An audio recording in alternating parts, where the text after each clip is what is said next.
Klein Edgar Julian, wat minder as 2 weke gelede amper verdrink het, slaap nou weer in sy eie bedjie in Potchefstroom. Hy hardloop rond, eet sjokolade en lag weer uit sy maagie uit.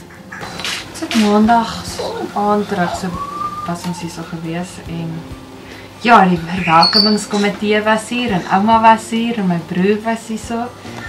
Al die blomme het vir ons gewag, so het is net lekker om by die huis te doen. Hy is definitief rustiger en ek dink met die dat hy rarig, die eerste aand het hy 13,5 ure geslaap. Gisterand het hy niks geslaap nie. Maar ek dink om tussen sy goedjies te wees, is goed. Met die hele Suid-Afrika kan amper sê die hele wêreld wat vir ons gebid het. Dit is vir my fantasties om te weet dat die Christene so kon saam staan. En ons het so gedraad in gebed, wat ek weet jy of ons daar sonder sou koud nie.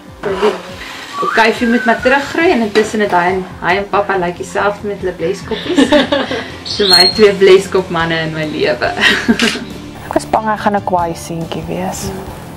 En dat daar 'n persoonlikheidsverandering gaan wees. En op die oomblik is hy nog net ons lagback seentjie waarvoor ek so ongelooflik dankbaar is.